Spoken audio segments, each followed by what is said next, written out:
Welcome back, everyone. We're diving into a really interesting cold case today, the murder of Leo Bogard. It happened in 1990 down in Florida, in North Palm Beach. Leo was a World War II veteran. Oh, wow. He had been really successful in business, Hmm.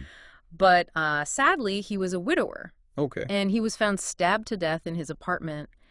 And right from the beginning, things just didn't quite add up with this case. Yeah, I mean, the crime scene itself, right? No forced entry. So that kind of makes you think that he maybe knew his attacker. Yeah. His body was found sitting in his chair. So again, it didn't seem like he was expecting to be attacked. Right. But there were signs of a struggle Mm-hmm. in the bathroom, and some of his jewelry was missing. So was it a robbery? Was that the motive? It's kind of a strange combination of things. Yeah. Definitely a lot of contradictions. Right. And then there's that beer can, right? That empty beer can just sitting there on the table. Right next to him. Next to him. And this table, by the way, it's covered in blood spatter. Right. But the beer can is clean. No blood on it. So what does that tell you? It was put there after the attack. Right, exactly. Right. So someone, presumably the killer, hangs out in the apartment long enough to finish a beer. It's really creepy when you think about it. Yeah. Chilling to say the least. So the detectives in 1990, they seemed to do everything right. They interviewed people. They went through Leo's calendar, his day planner, Yeah. trying to find anything that might point them in the right direction. They even took DNA samples. This was 1990, remember? Right. Pretty forward thinking of them. Yeah. Yeah. But even with all that, it didn't seem to lead anywhere. Right. There was a witness, someone who saw a younger guy going into Leo's apartment. They put together a composite sketch. Yeah. But no luck. And then there were these interviews with some of Leo's friends, Mm-hmm. younger guys that he'd been helping out, giving them money, gifts, that sort of thing. Could that have been a motive, maybe? Yeah. Jealousy, something like that? Possibly. I mean, you have to consider all angles, right? Right. But think about it. It's 1990. There's no DNA database like we have today. It was a lot harder back then. Mm-hmm. So much more difficult to connect the dots. Yeah. And then, well, things got a little weird. You know that beer can we were talking about? Yeah. They sent it to a psychic. A psychic. Really? Yep. Seems Leo's family really pushed for it, so the detectives, I guess they thought, why not? What have we got to lose? Yeah. It was a long shot, for sure. But here's the thing. That decision would come back to haunt them later. I see where you're going with this. Chain of custody. Exactly. By sending that can out without documenting everything, it's like they compromised that evidence. Right. It might seem like a small thing, Yeah. but it can have big consequences later on. Mm-hmm. And in this case, it definitely would. But at the time, I guess, nobody was thinking about that. The psychic, by the way, didn't really help much. And so the case, it just went cold. So Leo's family, they're left with no answers, no justice. It's heartbreaking. I mean, to have to live with that, not knowing who killed your loved one or why. Just awful. Oh. You'd think that would be the end of it, right? But it wasn't. But then in 2018, get this, another murder happens in Palm Beach County. Okay. Gruesome stuff, dismemberment. Oh, wow. And guess what? The suspect, one of those younger guys who used to hang out with Leo. You're kidding. What are the chances? Right. Crazy, huh? So did they think this new guy, was he involved in Leo's death too? Well, they had to check, right? They compared his DNA to the beer can DNA. Uh-huh. No match. Oh. Disappointing, but that got them thinking. What if they ran the beer can DNA through the national database, CODIS? Yeah, that makes sense. For those who don't know, CODIS is this huge database of DNA profiles, mostly criminals. Exactly. So they upload the beer can DNA in 2019 and bam, they get a hit. Who was it? Guy named Mark Gribbon. Long rap sheet. Okay. So who was he? What was his connection to Leo? Well, remember that note in Leo's calendar? Something about Mark's birthday? Yeah, kind of cryptic. Turns out that date was Mark Gribbon's birthday. Wow. What are the odds? Pretty slim. And there's more. Records show Gribbon was released from prison in 1990, sent to a halfway house near Leo's apartment. Really? Yeah. And remember those money notes in Leo's calendar? Uh-huh. It's looking like Leo was helping Gribbon out financially. Wow.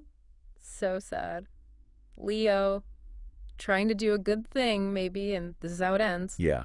It's a reminder that sometimes kindness can put you in a vulnerable position. Mm-hmm. So the detectives had a DNA match, maybe a motive. Did they go after Gribbon right away? They got a DNA warrant for him. Then they went to Ohio to interview him. Ohio. Yeah, he was in prison there for something else. Okay. So did he confess? I mean, when they told him about the DNA? He denied everything at first, said he'd never even met Leo, never been to his apartment complex. But the detectives, they're smart. They showed him photos. Photos of what? I don't know the specifics, but the goal was to lock him into his story so he couldn't change it later. Oh, smart. Yeah, it works. Gribbon changed his tune. He admitted that he knew Leo and had gotten money from him. So DNA at the scene, a connection to Leo, sounds like an open and shut case, right? Well, not so fast. They still had that chain of custody problem with the beer can. Oh, right. That's psychic. How did they deal with that? They admitted the mistake to the jury, explaining that things were different back then, not as strict, and they showed that the psychic's DNA wasn't on the can. But it was definitely something the jury had to think about. Yeah, I bet. It was a tough one for the prosecution, trying to get the jury to look past that chain of custody thing and focus on the other evidence. Right, right. And then the defense tried to block them from telling the jury about Gribbon being on parole. Wait, why? Said it would make the jury biased against him. But wouldn't that make it hard to explain why he was even in Florida at the time? Exactly. Yeah. But they took the risk. The prosecution fought back, though, hard. They said Gribbon being in Palm Beach County on parole was a key part of their case. They had to show that the only way his DNA got on that beer can was when he was living near Leo. Gotcha. So it all comes back to that beer can and the DNA. Was there anything else they used to back up their argument? Oh yeah, they pulled out a pretty cool trick. Brought the actual tabletop from Leo's apartment into the courtroom. No way. Yep. Put a dark sheet behind the glass, shined a light on it, showed off the blood spatter. Wow. What did that show the jury? Made it clear that the beer can was put there after the attack. So the killer was definitely hanging around. Yeah. And it narrowed down the time frame, made Gribbon's presence there even more suspicious. So no forced entry, DNA on the can, Gribbon in the area. Seems pretty solid. What did the jury say? Guilty. First-degree murder. Took him just a few hours. Wow. After all those years, what was the sentence? Life without parole. Okay. But because of the laws back then, he could get parole in 2045. Oh, wow. I didn't realize that. So were Leo's family there at the sentencing? Nope. The prosecutor said everyone grieves differently. Some people find peace just knowing the guy's behind bars, whether they're there in the courtroom or not. Yeah, I can understand that. It's still sad, though. It is. And there's one more thing. Remember how this whole thing started because of that other murder in 2018, one of Gribbon's friends? Well, right after they arrested Gribbon for Leo's murder, his girlfriend was murdered.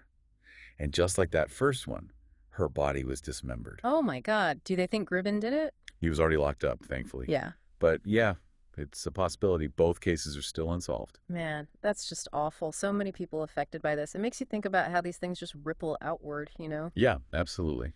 So what do you think is the biggest takeaway from all this? Well, for me, it shows how dedicated those detectives were, never giving up, even after all those years.